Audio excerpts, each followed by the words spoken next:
E eu coloquei aqui, eu vou ler, tenho aqui na minha Bíblia, e tem uma mulher aí, uma mulher que você conhece. Deixa eu ver se a mídia coloca para mim aqui uma... Aí, ó, aí, essa moça, eu queria falar dela, e ela é parte daquilo que eu acredito. Por exemplo, quando a gente fala de hospedar pessoas, eu anotei algumas coisas, eu queria falar com vocês sobre isso. Ela mostrou para nós, por A mais B, a importância de hospedar e hospedar as pessoas certas. E é sobre isso que eu quero falar. Eu quero falar nessa manhã sobre hospedagem. Algumas coisas sobre hospedar, e toda vez que venho ao Brasil, pelo menos que vinha, né, antes de morar aqui nos últimos 1 mês e meio, eu ficava na casa do pastor Jazer, obviamente. E sei, irmãos, que hospedar, por um grau ainda aqui de parentesco, ele muda com a nossa agenda. Hospedar, irmão, dá trabalho pra caramba. A verdade é essa, que a gente tem que mudar o nosso circuito, a gente tem que fazer o que a gente não faz geralmente, a gente tem que dar atenção. Eu separei algumas coisas para a gente falar de hospedagem, mas separa também na sua Bíblia, 2 Reis, capítulo 4, verso 8, a gente vai falar da sunamita, mas antes de ler a palavra em si, eu queria abordar algumas coisas sobre hospedar.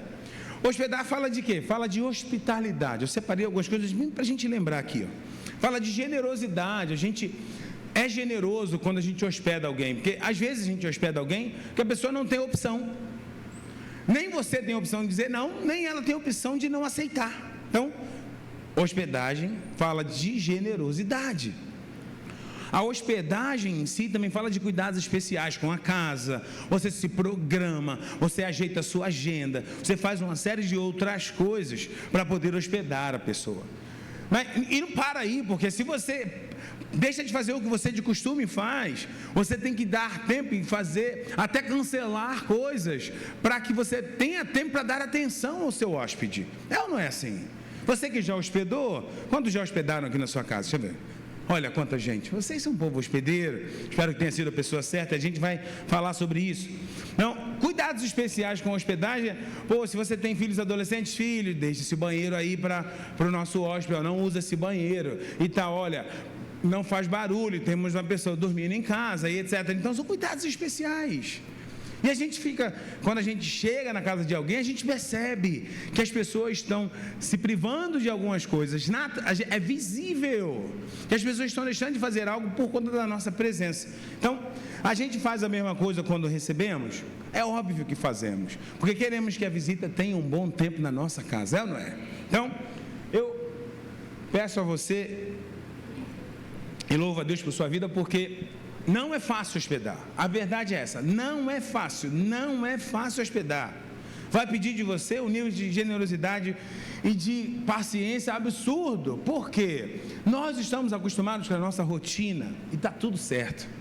Estamos acostumados com aquilo que fazemos todos os dias e está tudo certo. Sendo que nós dissemos para alguém assim, pode vir que eu vou te receber. Irmão, a partir do que você fala, pode vir, está tudo certo também, que você vai fazer espaço para que essa pessoa entre e você vai dar o melhor de si, esperando que ela dê o melhor dela. É ou não é assim?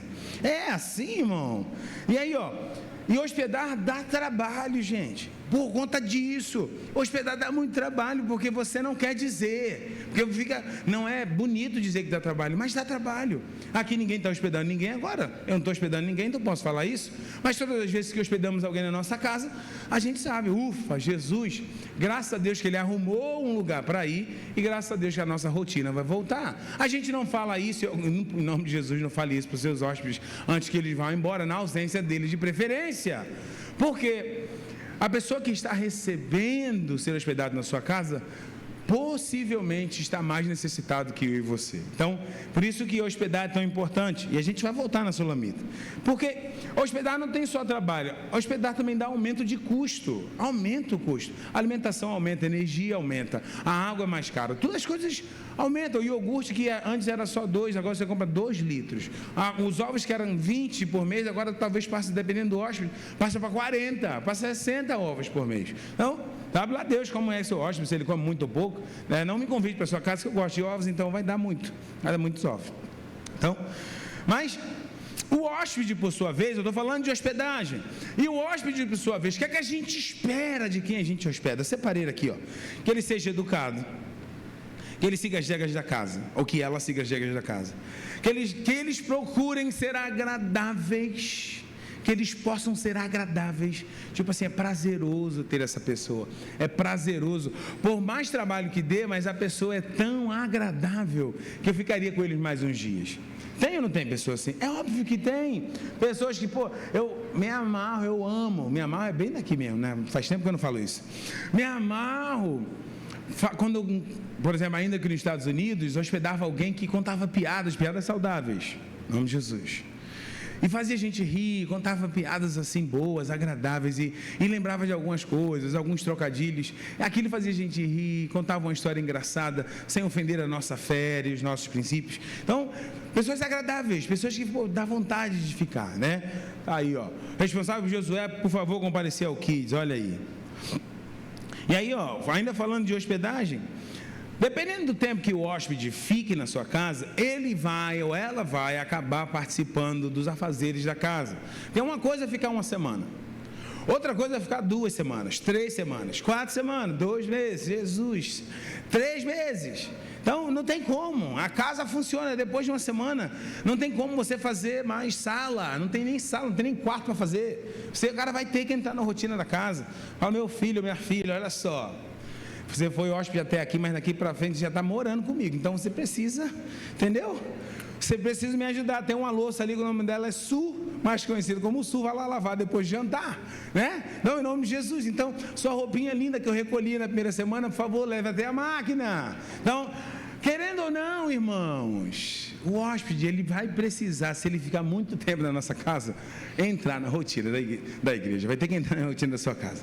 Ser sempre grato, é tão bom, eu anotei aqui para nós, ser sempre grato por estar sendo recebido é tão bom quando nós lidamos com pessoas gratas, quando a pessoa não externaliza em palavras, mas ela é grata, ela está sempre disposta, ela, não, claro, poxa vida, eu posso fazer, você nem pede, ela já pergunta, olha, eu vi que à noite assim, ou de manhã, a rotina das crianças assim, então posso fazer isso aqui para ajudar. Então a pessoa está tentando expressar gratidão para nós, então a gente espera que tenha um posicionamento de gratidão quando hospedamos as pessoas. E aí, por fim, a gente espera que seja uma prazerosa passagem da pessoa por nossa casa. Até porque, como o próprio texto vai dizer, vem dizer, e a gente vai ler já já, a gente tem prazer em falar, rapaz, fulano ficou aqui comigo 1 mês, foi cansativo, verdade, deu trabalho, verdade, mas por fim foi prazeroso ele ou ela aqui. Então, o que nós queremos é sempre que o final seja maior e melhor do que qualquer coisa que tenha acontecido no meio. Poxa, imagina, porque quando você tem uma pessoa mais de, como eu falei, né? Quando você tem uma pessoa mais de uma semana na sua casa, durante semanas vai acontecer alguma coisa por conta da rotina, do conflito de rotina, que vai ser ali, vai bater na trave, não vai encontrar tão bem, mas que a saída do hóspede seja prazerosa, de, poxa, deu trabalho, é verdade, mas foi prazeroso, que bom que ele veio, agora ela e ele vai tocar a vida dele, vai voltar para, conseguiu a casa. Nos Estados Unidos é muito comum, por exemplo, dá um exemplo aqui bem prático, não sei como é aqui a questão de hospedagem, mas quando você chega a receber alguém é porque, ou é um caso extremo, a pessoa infelizmente não tem como pagar um aluguel momentaneamente, ou o salário não veio, ou a pessoa acabou de chegar do Brasil, chegou de um outro lugar, é um missionário, entre aspas e tal, então você recebe ali, olha, quanto tempo o irmão vai ficar na nossa casa, só tem um quarto, vou ter que desalojar os meus filhos e tal. Isso é bem comum nos Estados Unidos dessa maneira, e a gente sabe, se a gente libera para 1 mês, irmão, pode virar 2, pode virar 3, a gente já pergunta quantos dias, para ver se fica nas semanas ainda, quantos dias você vai precisar, para ver se morre em 1 mês ali, porque às vezes a situação é tão tão ruim da pessoa, a pessoa está tão desesperada, não tem emprego, está num país que ele não fala língua e tal, isso é muito comum, muito mais quando você se envolve com uma igreja. Então, você fala assim, tá bom, beleza, quanto tempo você precisa, você já arrumou um emprego, como é que você está? Então, você acaba ajudando. Nos Estados Unidos é muito comum também, de novo, tem que falar da onde que eu vivi, né? Não tem como, né? Quando eu lembro de hospedagem, eu lembro daquilo que a gente fazia pelo menos, você dá carona, mas para onde você vai? Você já arrumou um trabalho? Você não arrumou um trabalho, você precisa ir para onde? Você tem procurado? Você está em algum grupo de WhatsApp? Muito comum também nos Estados Unidos. Pô, participa, vou pedir para colocar você no grupo de WhatsApp. Seu número é daqui, é do Brasil, etc, etc, etc. Então, assim, a gente faz isso porque a gente quer ver a pessoa não só sair da nossa casa, mas quer ver ele andar com os próprios pés. Eu não acho que é diferente aqui. Eu não sei como que são os motivos quando vocês hospedam pessoas aqui, mas acredito que o sentimento é o mesmo. Ele vem para uma passagem temporária, ou ela vem para uma passagem temporária, e o intuito é que ele e ela possam prosseguir na sua vida normal. Então, essas são uma das coisas. Eu anotei outras coisas aqui, mas a gente vai agora para a palavra, que é o que é mais importante. E diz lá, ó, 2 de Reis, capítulo 4, verso 8. Pode deixar essa imagem aqui, eu vou ler com eles. Todo mundo tem Bíblia agora? Deus, ligue sua Bíblia, abra sua Bíblia. Eu queria ler com você. Se você não tem Bíblia, vigia, crente. Vamos ler a Bíblia. Ande com a sua Bíblia em nome de Jesus. Diz assim o verso 8. Um dia, brincadeirinha, pode botar o texto na tela. Foi só para brincar com eles. Diz assim, a 2 Reis, capítulo 4, verso 8, diz assim: um dia Eliseu foi a Sunem, onde vivia uma mulher rica, que lhes ofereceu com insistência uma refeição em sua casa. Depois disso, sempre que passava por aquela cidade, ele parava para visitá-la e comer alguma coisa. Está falando de algo bem temporário, é passagem mesmo. Imagina você tem uma casa, fala, Asa, você está ministrando na cidade, me vem aqui em casa. Não, mas eu já tenho almoçado. Não, Asa, almoço aqui em casa você e a Beth, que isso? Imagina algo bem temporário, assim, bem tranquilo, até então bem temporário. Vai, acompanha comigo no texto, vai andando, vai andando. Aí verso 8 diz assim: certa vez ela sugeriu ao seu marido: olha, sei que esta pessoa que sempre nos visita é um santo homem de Deus. Olha aí, Asa, coloquei você na fita, hein? Então, portanto, vamos construir para ele no terraço um quarto de tijolos e colocar nele uma cama, uma mesa, uma cadeira e uma lamparina, de modo, sempre que passar por nossa casa, ele poderá se hospedar nele. Um dia, verso 11, quando Eliseu chegou à casa, subiu ao seu quarto, até então feito pela esposa, que ela propôs ao marido, e deitou para descansar um pouco. E mandou seu servo Geazi chamar a mulher sunamita. O moço a chamou e assim que ela chegou, Eliseu mandou Geazi dizer-lhe: tu tens sido generosa e nos proporcionado muitos benefícios. O que poderíamos fazer por ti? Eu vou dar uma pausa aqui. Irmãos, a primeira pergunta que essa mulher, essa santa hospedeira, ela traz para nós é: às vezes nós temos a oportunidade de ser bênção na vida das pessoas e não somos. Por quê? Fica para nós. Porque, irmãos, essa mulher só consegue ser referência para nós até hoje, porque quando a gente perde a oportunidade de ser bênção, uma vez que já identificamos que, poxa, algo especial na vida da pessoa, algo diferente, é uma pessoa que precisa de necessidade, a gente sabe que é uma pessoa bacana, é uma pessoa legal, uma pessoa de Deus, e talvez momentaneamente ela possa estar passando por um problema. Então, se chegar na sua mão, meu filho, minha filha, ouça, se chegar na sua mão, seja generoso. Por quê, pastor? A Bíblia diz que a alma do generoso prosperará. É só por isso que eu tenho que ajudar? Não, porque quando passa por sua mão a oportunidade de ajudar, uma hora que você precisar de ajuda, meu irmão, deixa eu contar uma coisa para você, é semente do reino de Deus. Você ajuda hoje, que amanhã você não sabe se você precisa de ajuda, e você ajuda sem esperar nada em troca. E essa é a verdadeira ajuda, essa é a generosidade. Então essa mulher traz para nós aqui algo que deveria nos confrontar. Será que eu, na minha vida, já tive a oportunidade de ser bênção na vida de alguém e não fui? E por que não fui? Fica para você, essa é para casa. E diz assim: gostaria que eu intercedesse, ele continua, verso 13, gostaria que eu intercedesse por ti junto ao rei ou ao comandante do exército? Diante do que ela respondeu: eis que vivo em paz entre o meu próprio povo. Mais tarde, entretanto, Eliseu perguntou a Geazi: o que poderíamos fazer em favor dessa mulher? Geazi respondeu: bem, ela não tem filho e seu marido é bastante idoso, nada contra. Então solicitou-se Eliseu: vai e a chama de novo. Geazi foi e chamou, e ela chegou até a porta. E Eliseu declarou: por volta desta época, no ano que vem, terás um filho em teus braços.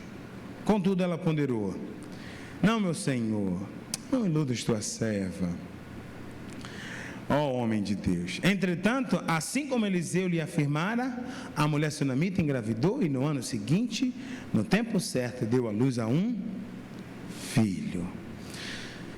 Irmão, Eliseu, homem de Deus, conhecido, Geazi ali, ó, o moço de Eliseu, conhecidíssimo, a sunamita, conhecidíssima. Mas eu preciso destacar algumas coisas nesse texto para nós. Percebe que ela, antes de falar, lembra que ela também é conhecida pela frase do vai tudo bem. Você sabe muito bem que aqui o texto diz mais à frente, que é quando o filho dela morre. Ela encontra de novo: olha, como é que vai tudo bem, o filho dela está lá. E é quando ela vai encontrar com ele, aí vem todos os desdobramentos. Essa é a mesma mulher. Mas percebe que ele tentou ajudar ela, e ela com o coração grato só em recebê-lo, ela falou: não, está tudo bem, eu vivo em paz com o meu povo, eu não preciso de ajuda, está tudo bem, glória a Deus. Imagina no coração dela, o fato de vocês estarem aqui já é uma grande ajuda, receber um homem de Deus na minha casa. Então, não há uma necessidade expressa, ou seja, eu não estou fazendo isso para barganhar alguma coisa, mas o profeta de alguma forma queria aproveitar a oportunidade para ser bênção na vida dela. Mas aqui traz para nós algumas coisas. Por quê? Porque a sunamita, irmão, essa querida, essa amada irmã, ela teve a sensibilidade de entender: é um homem de Deus, eu vou fazer numa cama, beleza, tudo certo. Ela teve amor por entender: pô, esse pessoal, gente, esses dois, esse moço e esse profeta, eles passam aqui, meu Deus, sabe de onde lá que ele vem? Então, amor, marido, na boa, irmão, você não pode construir, mas vamos botar alguém para construir um tijolinho ali, um quartinho para ele, vamos lá, vamos embora, vamos gastar um pouquinho daquele que a gente juntou. Imagina, eu colocando aqui no contemporaneizando a conversa dela com o marido: vamos embora, meu bem, e a esposa sabe como ganhar, você sabe também, amor, tu sabes, amor, vamos lá. Então o amor foi lá e fez, e está tudo certo. Ela teve atos de generosidades amplos, porque uma coisa é eu hospedar no meu quarto, outra coisa é eu destinar um espaço. E ela sabia: esse homem de Deus aí, ele passa aqui de tempos em tempos, eu nem me preocupo, está tudo certo. Ele vai chegar, ele conhece a minha casa, só pela presença dele minha casa vai ser abençoada, só pela presença dele, aquilo que ele carrega vai ser abençoado, a minha geração vai ser. E ela não tinha filho, olha o pensamento. Ela não tinha filho: meus dias vão ser longos, só por ele estar aqui, eu e meu marido vamos viver bem, meu Deus. Então, a gente vai precisar, irmãos, entender o seguinte: andar com pessoas que carregam algo de Deus é importante para que na nossa vida tenha mais presença de Deus do que de nós mesmos. Então, o que essa mulher está falando para nós nessa manhã é algo bem simples. Eu tenho certeza que você já ouviu esse texto muitas vezes, porém, às vezes, irmãos, escolhemos dar espaço à nossa vida para pessoas que não carregam nada de Deus e a gente continua andando com eles. Eu estava lá no prédio ontem, e que bom que não tinha nenhum crente lá, que eu estava evangelizando, mas eu estava evangelizando dois caras no elevador lá no playground, estava brincando os meninos no playground e tal, e chegou dois pais e falaram: você não é aquela família que vive falando inglês aí? Eu falei: é verdade, eu peço até perdão, porque meus filhos, né, estão na piscina, é muito mais fácil. Ele: não, então você é filho do seu Jason. Eu falei, também, só muda a cor, mas sou filho dele, tá tudo certo. Na verdade, eu sou genro, que ele chama de filho, tá tudo bem. E dali, irmão, foi o suficiente para eu começar. Ele estava com uma latinha de cerveja na mão, daqui a pouco ele foi botando na latinha de cerveja no canto. Eu comecei a falar de Jesus. E você não precisa constranger ninguém, ele se constrange sozinho. Ele falou, o Jason é pastor. Eu falei, verdade, pastor, a igreja é aqui pertinho. E eu assim, quem me conhece sabe, eu nunca me apresento como um pastor. Falo, muito prazer, meu nome é Naldo, muito bom te conhecer. Aí ele, e você é o quê? Meu nome é Naldo, mas você é alguma coisa de igreja? Também sou pastor. Ele, pastor, perdoa aí essa cerveja aqui, essa aqui é uma coisa que a gente não pode estar bebendo, né, pastor? Isso faz um mau tamanho. Irmão, foi suficiente, daqui a pouco juntou outro que vinha com a cerveja, que estava vindo no playground. Aí ele falou, rapaz, o cara é um pastor, rapaz, Aí o cara, não, perdão, pastor, está certo? Claro. Então, meu irmão, o que eu quero dizer com isso? Por que eu estou falando isso? Nós devemos, não é por conta do encargo, mas a nossa fala vai falar de nós. Aquilo que a gente apresenta vai falar de nós. Aquilo que a gente fala para as pessoas e da maneira que a gente fala vai falar da presença de Deus em nós. Então a gente não precisa falar de encargo nenhum. A gente precisa falar de Jesus. Olha, Deus tem uma vida nova para você e comece assim. Mas se você se você não for a pessoa que tem mais Deus na sua vida, mas você encontrar alguém, quer ver uma pessoa para andar junto, e não é você pastor não, você quer aprender da palavra? Cole com o pastor Pedro. Rapaz, cole com um dos pastores aqui, cole com o Wander, cole com o Onésimo, vem para a escola bíblica dominical, professores aqui que tem um pouco mais de aprofundamento na palavra. Irmãos, a gente precisa andar com quem conhece Jesus mais um pouquinho que nós, para que a gente possa ir para um outro nível. É isso que a mulher está dizendo para nós. Eu vou colocar esse cara, que esse cara tem algo diferente, e eu preciso que a presença dele, aquilo que ele carrega, seja na minha família, seja na minha casa. A pergunta que eu faço nessa manhã é: que presença há na sua casa? Quem você tem hospedado? Então, para a gente pensar, eu juro para você que eu vou dar tom de fim, porque eu tenho que continuar falando da Sunamita. Ela teve discernimento, é algo que, gente, para os últimos tempos, para a igreja do Senhor, se a gente não tiver discernimento, estamos perdidos. Porque a Bíblia, a própria palavra, diz que nos últimos tempos, falsos profetas e falsos ensinamentos seriam mais evidentes e enganariam a muitos. Você tem a oportunidade de fazer parte de uma igreja que acredita em escola bíblica dominical, ouça isso. Não por ele, não é porque somos amigos ou está na minha frente, mas a escola bíblica dominical, o ensino da palavra, é algo que, da mesma maneira com que você valoriza qualquer outra instrução, a palavra deveria ser mais relevante na sua vida do que qualquer outra, de que qualquer título, de que qualquer premiação, de que qualquer graduação. A palavra de Deus, você ser forjado do que você é e para onde você vai, em quem você confia, deveria ter mais relevância. Para quê? Para que o discernimento esteja na ponta da língua, para que você possa discernir o certo do errado nos finais dos tempos. Porque essa mulher discernia, falou: meu filho, deixa eu te contar uma coisa, sabe aquele homem? Homem de Deus. Melhor que a gente faça um cantinho aqui para ele, porque a gente sabe que o que ele carrega é o Todo-Poderoso. Então, ter discernimento sobre as coisas de Deus é importante, vai fazer eu e você prosseguir em conhecendo Jesus. Então, por favor, em nome de Jesus, peça ao Senhor discernimento, mas procure aprender da palavra, procure aprender de Deus, que é dessa maneira que você vai discernir melhor. Outra coisa que ela fez, que muito me impactou, ela confiou. Irmão, a Bíblia fala que ela já era idosa, já era passado do tempo, no mínimo passado do tempo de fertilidade. E a Bíblia fala claramente que o seu marido também não era nada novo, não tinha 18 anos não mais. E esse homem de Deus, ele decretou algo: Por isso que todas as vezes que você vê alguém subindo nesse altar, falando, tem algo para você na sua vida, irmão, retenha o que é bom, mas receba.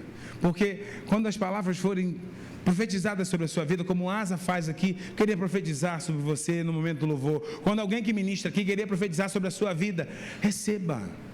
E se não for de Deus, pastor, anule. Mas filtre, receba, levante sua mão, abra seu coração, creia, credibilize. Porque o que ela fez foi, beleza, eu falei que não daria, mas ele falou que, e aí ó, você vê que o texto fala que Eliseu foi enfático, ele falou ali, daqui a um ano, por essa época, vou passar aqui, vai ter um filho nos braços. Você não vê no texto ela falando de novo, ela falou uma única vez, que ela deu fatos reais, normais, naturais. Olha, poxa, irmão, boa, quebra essa aí, profeta, estou tão velhinha já, não vai rolar mais. Meu moço, nem sei se meu moço está presente ainda, porque só tem um risco que a gente corre aqui. Eu não posso colocar Jesus com sua multiforma na minha forminha. A gente aprende com ela. E ela fez isso sem querer. Ela falou, Senhor, não consigo. Lembra de Abraão, irmãos? Lembra de Sara e Abraão? Lembra? É uma coisa. O pai da fé, a mulher dele, riu por acreditar o quê? Pô, já tenho muita idade. Pô, meu filho, tem certeza que o anjo falou isso? Imagina, vai para o Senhor. E ela olhando lá, ela riu, tipo assim, meu Deus, eu tão velhinha, como que pode? Senhor, ter um filho, imagina, gerar nessa idade. Mas tem algo para aprender aqui com isso. Aquilo que Deus faz, independe da nossa condição natural. Quando Deus quer fazer, independe do que nós estabelecemos como impossível, porque Ele é o Deus do impossível. Então, se a sua situação aos seus olhos é impossível, fique em paz, irmão. Para Deus todas as coisas são possíveis. Se para você chegou no nível que você não caminha mais, que não dá mais, é o fim da linha, bateu no poço, Deus, Ele faz espaço, Ele nem precisa de parede para abrir uma porta. Então, às vezes a gente condiciona o milagre, condiciona a mudança do quadro, condiciona a nossa vida por algo que a gente literalmente, simplesmente não consegue ver. Então a gente fica com o que a gente consegue ver e esquece que o Todo-Poderoso é o que faz a diferença, é o que tira as escamas dos nossos olhos, é o que dá discernimento, é o que aumenta a nossa fé. Então, irmão, se a gente pudesse pegar a Sunamita e confiar como ela confiou, que ela falou uma vez, olha, eu já tenho idade, mas quando ele falou, não, daqui a um ano tu vai ter um filho nos braços, ela não falou mais nada. Ou seja, ela entendeu. Ele não está falando como um homem qualquer, que ele não era um homem qualquer. Se ele está falando, vai acontecer. Então, se a Bíblia diz que vai acontecer, confie. Quando vai acontecer? Deus sabe. Mas o meu papel e o seu papel é crer. Então, Deus falou, você tem vida, a promessa está de pé, tem vida, está de pé. Então, confia. Se não cumpriu ainda, caramba, em nome de Jesus, confia. É difícil confiar, porque confiar fala de uma fé que às vezes a gente não tem, fala de uma situação que a gente às vezes não compartilha. Confiar, como a gente, infelizmente, a gente confiou em tantas coisas, em tantos processos, e a gente confiou a nossa vida em tantas coisas que deram tão errados, e a gente fala assim, pô, me gastei, cara. Tem até uma música que fala assim, tanto que eu trabalhei, tanto que eu me queimei, e o sol me queimou, vendo novinha que não era minha. Você às vezes fica tentando achar seu valor em coisas que ninguém te chamou. Irmão, então em nome de Jesus, se você confiar em Deus e hospedar Jesus nessa sua casa, chamar o Senhor para ser hospedado, aquilo que para você é impossível, ouça isso. Quando a gente chama Jesus para partilhar dos nossos sonhos, os seus sonhos devem ser partilhados com Deus e com Deus apenas. Por quê? Porque são sonhos que muitas vezes as pessoas não vão alcançar. E não é que elas estão fazendo de maldade, é que infelizmente eles não conseguem sonhar como você. Então nessa manhã eu queria dizer para você o seguinte: quando Deus chamar você para algo específico, como chamou essa mulher com seu tempo avançado, em generosidade aquilo que ela foi e fez, se Deus chamar você para um outro nível, vá sozinho. Vá sozinho, não leve ninguém para aquilo que Deus chamou você. Deus tem algo diferente, Deus ele se preocupa em ser peculiar, particular. Ele quer experiências particulares conosco. Você não precisa, a gente precisa no ambiente como igreja para congregar. Mas as experiências com Deus, elas são particulares. As experiências do Senhor, os milagres que a gente vai viver, eles são particulares. Você não precisa de uma multidão para viver os milagres que Deus tem para você. Não é um milagre. Deus pode fazer um milagre em grupo, pode. Mas quando Deus chama e fala para alguém, e a Bíblia fala disso várias vezes, que a multidão acompanhava, e Deus curava um monte, mas Deus teve encontros particulares com pessoas. Ele saía da multidão para ter encontros particulares. Ele foi na casa de Zaqueu, ele foi na casa de pessoas específicas. Então não se preocupe em estar sempre na multidão ou em volta das pessoas. É tempo da gente fechar a porta como cantamos. É tempo da gente fechar a porta e falar: Senhor, eu preciso ter uma experiência contigo. A sunamita viveu, o Senhor, um profeta profetizou, e hoje, Senhor, eu não preciso de um profeta profetizando. Eu preciso que tu fale comigo. Eu preciso que tu fale comigo. Eu preciso que tu ministre comigo. Eu preciso que tu me dê um sonho. Eu preciso que tu fale comigo de alguma forma. Mas às vezes a gente passa a vida, irmãos, acostumando em não ouvir Jesus, e não ver, de não sentir, e a gente chega aqui e sai literalmente assim como uma pessoa que foi no lugar, a música foi legal, o ambiente muito gostoso, as pessoas são maravilhosas, mas a gente não conseguiu romper a ideia do quebrantar-se e falar: Senhor, eu estou aqui, eu não queria sair daqui da maneira que eu entrei, tem algo para mim que eu tenho que aprender, tem algo que eu tenho que aprender com essa moça. E eu vou continuar aqui, para dar tom de fim, como eu disse. Quando você hospeda Jesus, ou quando você tem a presença de alguém que tem Jesus, e esse alguém é você, o seu nível de fé é diferente. O seu nível de fé vai ser diferente. Irmãos, não é à toa que o mundo quer fazer chacota da nossa fé. Não é à toa. Ele sabe que a gente crê no impossível. Ele sabe que a gente crê que se a gente orar, o milagre acontece. Então, não se preocupe. Não se preocupe com as inúmeras chacotas que você possa ou venha passar. Se é pelo reino de Deus, está valendo a pena. Deixa fazer chacota da sua fé, irmão. Você só não pode bater palma para isso. Agora, quer fazer chacota da sua fé e do seu Deus? É com Ele mesmo. Porque quem hospeda Jesus na vida vai ter no mínimo fé diferenciada. Vai ter no mínimo um nível de fé que outros não vão ter, e você vai ter que se acostumar com isso, porque senão a gente não consegue viver as promessas de Deus na nossa vida, porque a gente está atentado demais ao que o outro fala, a gente está atentado demais, mas a gente esquece que, irmãos, infelizmente, o socorro, quando a gente, vou dar um exemplo bem simples, quando a gente chama o SAMU, eu chamei o SAMU uma vez, demorou 40 minutos aqui, que eu fui socorrer uma menina, ela quase foi dessa para melhor, porque o SAMU não chega. Meu Deus, foi assim que eu cheguei aqui em dezembro. Uma moça passou mal aqui na recepção, vamos chamar o SAMU.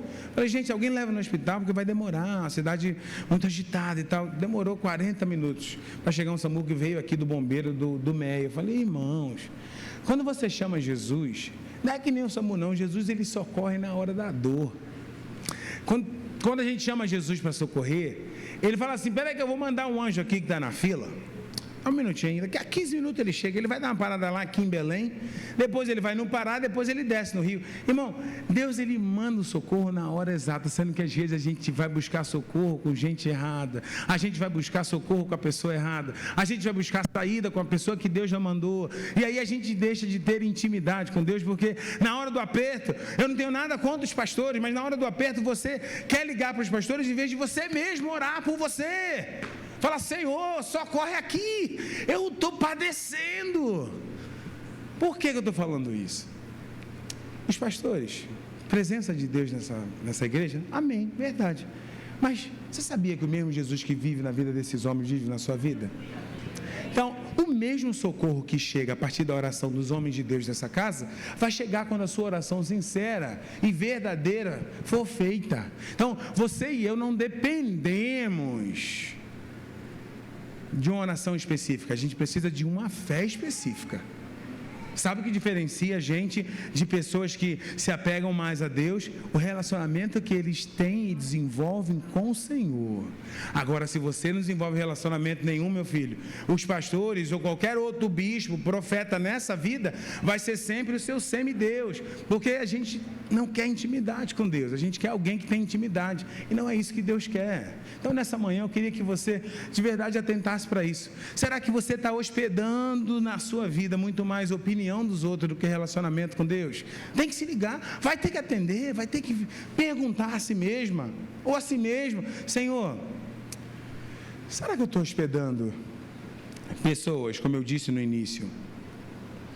Será que eu estou hospedando pessoas? E o louvor pode subir. Será que eu estou fazendo da minha vida boas escolhas? Será que eu estou fazendo, me queimando em sol que não deveria? A pergunta que nessa manhã eu gostaria de deixar para a gente levar para casa é: na minha vida, quem que eu tenho hospedado? Para as minhas opiniões, quem são as opiniões mais relevantes? Irmãos, a gente se gasta com tanta coisa, a gente se doa com tanta gente, a gente faz, irmãos, esforços para ouvir e pagar para ouvir A, B, C ou D. Eu não tenho nada contra você pagar um seminário para ouvir alguém, pagar para ir numa conferência, pagar para ir ouvir uma pessoa que desenvolveu um método que dá certo para ele, tem dado certo para muitos outros. Mas deixa eu te lembrar, existe um livro de promessas que, se você ler e ouvir, irmão, vai mudar a sua vida para sempre. A gente se acostumou no mundo moderno a ouvir e a estudar neurociência, porque a neurociência é a palavra do momento. Não, eu fiz um estudo de neurociência, um cara que é fera, o dono da ciência está doido para falar contigo. O Criador de todas as coisas está ansioso para ter você dobrando os joelhos, fechando a porta, falando: Senhor, eis-me aqui. Eu não tenho solução para mim, mas tu tens. Eu tenho hospedado ao longo da minha vida pessoas que nem deveria, tenho andado com pessoas que nem deveria, mas eu me arrependo, Senhor, e eu queria ser um hospedeiro da tua presença. Porque, irmão, só tem milagres, ouça, só tem milagres quando eu procuro adorar quem faz milagre. E o milagre é consequência da minha adoração, o milagre é consequência da minha obediência. Então, às vezes a gente se esforça, se queima de verdade, trabalha firme, duro, por tantas coisas, e nada dá certo. As coisas batem na trave. E a pergunta está aqui: será que o que você tem hospedado tem algo de Deus? Ou melhor, será que tem mais de Deus sendo hospedado na sua vida do que de você mesmo, de outras pessoas? Porque a Sunamita viveu o milagre. A Sunamita foi referência e referência para nós. Mas se a gente não levantar e falar: chegou a hora de eu ser a Sunamita do meu tempo, eu quero ter os milagres que eu ouço e leio, que a palavra relata, é possível. Depende de nós. Nada novo achei pra dizer então. Eu tenho uma pergunta para você, e essa pergunta é única. Será que na sua vida você tem hospedado mais pessoas e coisas que não deveria e você tem deixado de hospedar a presença de Jesus? Eu vou chamar você, se é você, se você reconhece, ei, eu não estou falando você que você está pecando não, viu? Eu estou falando com você que você está trocando de hospedar a presença de Deus por aquilo que vai mudar a sua vida e hospedando a sua opinião. Então isso não é sobre pecado, isso é sobre mudar a mentalidade. Então eu vou dar, enquanto cantamos essa canção, vou pedir para a igreja ficar de pé, para a gente acabar, mas eu queria dar oportunidade para você, que enquanto cantarmos essa canção, você possa sair do seu lugar e falar: ei pastor, eu preciso mudar a hospedaria da minha vida, eu preciso dar espaço para Deus. Você vai ter a oportunidade de fazer isso enquanto a gente ministra, porque irmão, ouça, se a gente quer viver milagres que a Sunamita viveu, se a gente quer viver algo e carregar a presença de Deus, eu preciso estar perto do Senhor, eu preciso hospedar o Senhor na minha casa, eu preciso que Ele seja o Senhor da minha vida. Eu não consigo viver milagres se eu hospedo tudo menos a presença de Deus. Então nessa manhã vamos dar oportunidade para você como igreja, porque vai ter um pastor aqui que vai orar por você, não é porque ele é especial não, é porque você e eu precisamos de ajuda. Então nessa manhã, se você precisa de ajuda, saia do seu lugar de maneira racional. Falei, eu preciso hospedar Jesus, eu preciso hospedar o Senhor, eu tenho hospedado outras coisas. Você vai ter oportunidade agora de sair do seu lugar e daqui a pouco a gente ora pro final. Cadê você? Sai do seu lugar.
Exaltamos o Teu nome, Pai.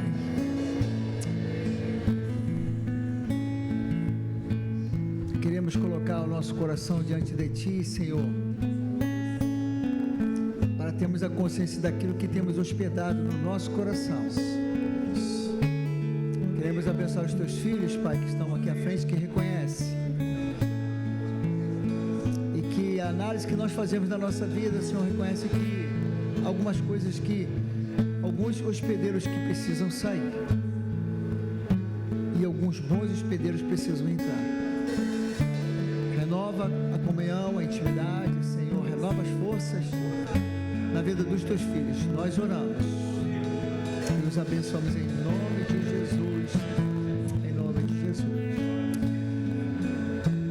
Queridos, a gente, como sempre, estamos sempre orando pelos nossos irmãos, pelos enfermos, aqueles que nós conhecemos, ou por alguém que alguém pede para interceder. Irmã Lana, acho que é isso. Ela pediu para que nós estivéssemos orando pela irmã Dunca, que é a irmã Maria do Socorro. Acho que os irmãos sabem que é a irmã Dunca, né? Sabe a irmã Dunca? Ela está internada para passar por uma cirurgia amanhã, e a irmã dela mandou mensagem para mim para que nós estivéssemos orando por ela aqui nesta manhã, e espero, Deus, que no próximo culto também essa oração seja feita. Nós temos a irmã Valéria, a irmã Udinha, temos o nosso querido irmão também Ângelo, que precisa de um milagre na vida deles.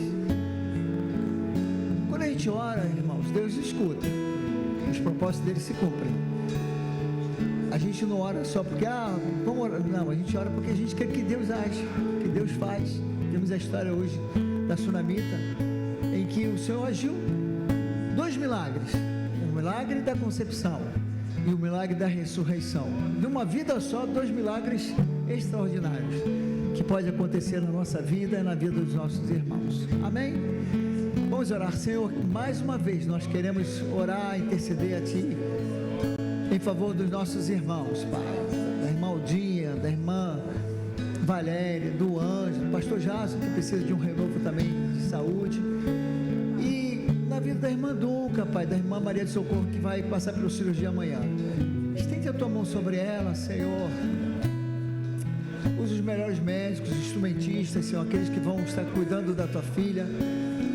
Senhor, traz saúde e glorifica o Teu nome na vida dos Teus filhos. Oramos como igreja, Pai, que crê no milagre, crê no Teu agir na vida dos nossos irmãos.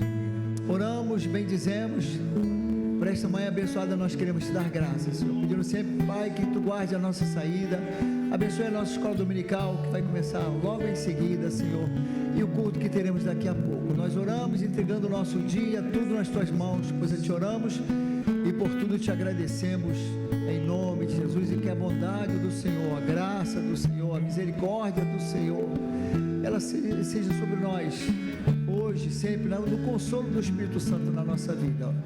Oramos e Te agradecemos assim, em nome de Jesus, amém. Deus te abençoe, vai em paz, meu irmão, se prepare para a escola dominical, faça o esforço para estar aqui conosco.